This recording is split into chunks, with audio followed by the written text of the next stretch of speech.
ገዳማት ዋልድባን አስረከበ ቁጭ ብለህ ዝም ብለህ ጠላ እየጠጣ ወሬ ማውራት ምን ይጠቅምሃል? አይጠቅም።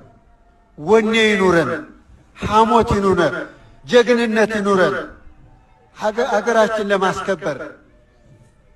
እነሱ እኮ በፕሮፓጋንዳ ነው ሀገሪቷን እየነዷት ያለ። ብትፈልግ ራስህን ክላሻ ሀገርን ጠብቅ፣ አስጠብቅ፣ ወኔ ይኑርህ። ከውስጣችሁ ጋር አሉ መሰለኝ ጁንታዎች አሉ መሰለኝ። ኢትዮጵያን ያሰኛት እኮ አማራ።